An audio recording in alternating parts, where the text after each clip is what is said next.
Vocês conhecem o escritor Giovanni Boccaccio? Este livro especificamente que eu vou comentar com vocês aqui, ó, o Decamerão, um grande clássico da literatura ali do Renascimento. Esse livro ele foi escrito por uma reunião no castelo de pessoas que fugiram da peste e começaram a contar histórias para si. Foi assim que surgiu o Decamerão, que tem 2 volumes. Tem uma história aqui que é muito parecido com o que está acontecendo agora. Então eu vou contar a história dos tempos atuais e aí eu volto para o Giovanni Boccaccio para vocês verem a semelhança. Certa vez existiu um homem aqui chamado Olavo de Carvalho. Este homem foi muito mal em vida, tendo organizado a extrema-direita brasileira, o que não há mal nenhum em você organizar o seu lado político, porém, todavia, entretanto, promoveu uma série de discursos de ódio, falsificações filosóficas, falcatruas e, principalmente, a difusão do ódio, negacionismo, que culminou em várias pessoas que acabaram morrendo por conta de negar a peste nossa atual. Cabe lembrá-los que nos tempos passados houve a peste e as pessoas, muitas morreram, varreram metade da Europa. Agora, hoje, nós temos esse negacionismo científico do qual ele nega a existência da doença, dizendo que é um vírus comunista que foi criado na China e que, portanto, a doença não existe, que é uma conspiração global. Porém, todavia, entretanto, muitas pessoas morreram devido a essa doença, inclusive esse mentor intelectual chamado Olavo de Carvalho. No Brasil, muitas pessoas morreram, cerca de 600 mil pessoas, e nenhuma dessas o presidente pegou e fez alguma menção que sentia muito, decretou luto oficial por essas 600 mil pessoas. Não, mas um mentor intelectual que fez várias maldades, eu especifiquei algumas apenas aqui, mas que organizou um grupo sistemático e muito grande, ele foi embora. Mas esse grupo permanece vivo e forte nas redes sociais, nas ruas, na polis, etc. Tal, atuando e levando o negacionismo cada vez mais adiante. Ainda, mesmo com todas as evidências científicas, com todas as provas, com todas as hipóteses testadas, levantadas, descartadas e renovadas, ainda mesmo assim existem esses negacionistas. Por exemplo, esses negacionistas ainda diziam que a Terra era plana e que a Terra não era esférica. Ora, isso os pré-socráticos já detectaram já muito antes e já disseram que não. Mas não, aí eles, como eles querem andar contra a maré, contra toda a ordem vigente, sendo libertários, eles acabam indo contra toda a corrente. E qual é a história que eu quero mencionar para vocês aqui? É essa, ó. A primeira novela aqui do Decamerão é a seguinte, ó. O senhor Ciapeleto engana um santo frade, fazendo-lhe uma falsa confissão, e morre, em vida tendo sido um homem muito mau, é considerado santo após a morte, passando a ser chamado de São Ciapeleto. O que isso tem a ver com Olavo de Carvalho? É que as Olavetes estão se organizando para tentar canonizar, levar o nome de Olavo de Carvalho no Vaticano. É isso mesmo que vocês ouviram. É sério, não é zoeira. Vocês sabem, eu já expliquei 1000 vezes aqui, já mostrei referências teóricas, eu vou mostrar mais uma vez a referência teórica do J.C. Stanley, como funciona o fascismo.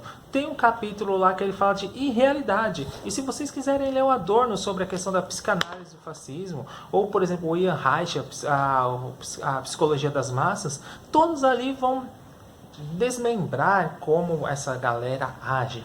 Mas o principal fato aqui é a ideia da irrealidade. É como se eles estivessem no Alice País das Maravilhas. É como se estivessem, por exemplo, num Memórias Póstumas de Brás Cubas. É como se eles estivessem, por exemplo, para trazer uma outra referência aqui brasileira, um Murilo Rubião, aonde a irrealidade entra de uma maneira tão tranquila na realidade que você tem que prestar muito bem atenção para perceber aonde que a linha tênue e aonde que rompeu isso. Na verdade não rompe, é uma continuidade.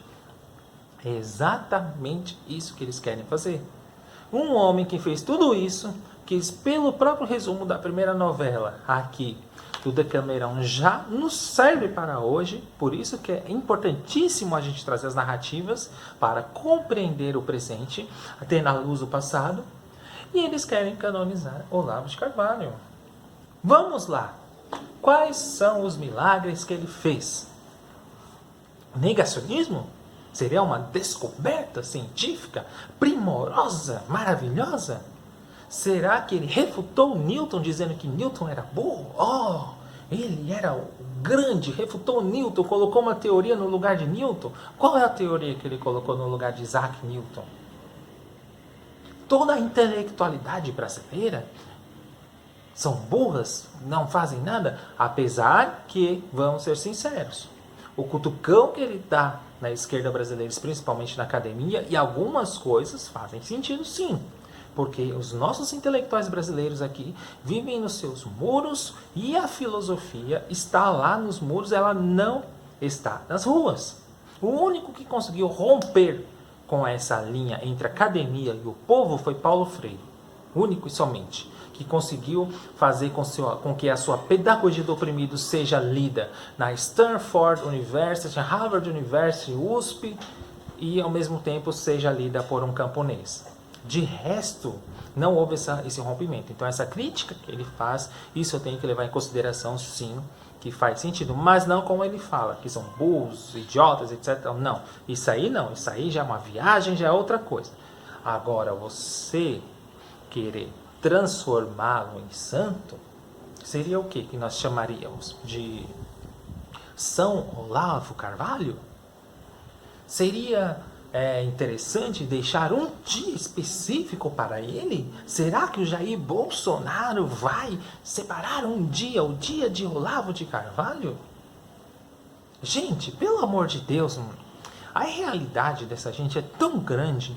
Por mais que você fale com eles, não adianta, porque eles são negacionistas, são dogmáticos. Então, conversar com um dogmático, que fica ali só catequizando o tempo todo, é a coisa mais difícil do mundo. Então você não conversa, não há diálogo com isso. Para eles é a coisa mais normal do mundo, você pegar, levar adiante a bandeira de ir lá no Vaticano e mostrar, ó, ele foi um homem que fez muitas coisas boas em vida e que, portanto, merece ser declarado como santo. Eu quero que vocês prestem bem atenção no que eu vou dizer. A linha entre a realidade e a magia, não há a linha entre uma coisa e outra. Há uma continuidade entre eles. De modo que, quando você pensa que você está olhando a realidade, você está olhando um outro plano que não é esse. O que eu quero dizer com isso? Marx chama isso de falsa consciência, ele já descreveu isso lá na ideologia alemã. Mas eu gosto de trazer o exemplo do cara que eu estudo, o Mikhail Bakhtin, que fez uma reformulação a partir da leitura que ele fez do O Capital, e não da ideologia alemã, dado que o livro Marxismo e Filosofia da Linguagem foi publicado em 1929 e a ideologia alemã foi surgir somente nos anos 30. Então a ideia de ideologia que ele tem é do Capital. Principalmente aquela ideia de fetichismo da mercadoria, etc. e tal, ali. Se bem que o conceito de ideologia ainda não estava desenvolvido. Então, que eu quero dizer? Ele traz o conceito de refração. Você distorce a realidade e transforma o verdadeiro em falso, o falso em verdadeiro. O belo exemplo da face de Janus, o Janus que olha para a frente e o outro Janus que olha para o lado, não são duas cabeças, é uma cabeça olhando para dois lados, é exatamente a figura que descreve muito bem eles. O signo deles, ou seja, a significação das coisas que eles têm sobre a realidade é a face de Janus. Não há mais nada que explicar além disso aí. Então, meus caros, leiam aqui a Jornada do Decameron. É um belo livro esse aqui. Nossa, um belíssimo livro. É a segunda jornada. Deixa eu ver aqui. Segunda jornada não. É a primeira jornada. Eu vou repetir aqui a primeira novela. Diz assim, ó: o senhor Ciapeleto engana a um santo frade, fazendo-lhe uma falsa confissão, e morre em vida, tendo sido um homem muito mau. É considerado santo após a morte, passando a ser chamado de São Ciapeleto. Será que ele vai ser chamado de São Olavo Carvalho? São Carvalho? Pessoal, a gente precisa analisar cuidadosamente tudo isso que vem acontecendo, porque este ano é fundamental. É um ano de eleições, 2022, vai haver irrealidades difundidas para todos os lados, vai haver várias faces de Janus por aí, então a gente precisa estudar sistematicamente para entender a realidade. Não adianta a gente ficar só grudado nas redes sociais. Temos que pegar os livros, os clássicos que nos ajudam a entender hoje. Sobre o capitalismo, é imprescindível você pegar e ler o Capital. Você tem que ler o Capital. É difícil, as 200 primeiras páginas é difícil, mas depois quando você passa das 200 primeiras páginas, que começa ali a explicação do processo da mais-valia, do mais-valor, você vai conseguir entender tudo aquilo que o Marx descreveu. Porque é fundamental a gente pegar esses clássicos, entender hoje, para poder ler os autores atuais e como, por exemplo, eles releem Marx. Eu estou falando somente do Marx. Existem várias outras narrativas hoje que não são importantes para descrever o momento, como, por exemplo, hoje eu trouxe o J.Z. Sully, Como Funciona o Fascismo, e o Giovanni Boccaccio.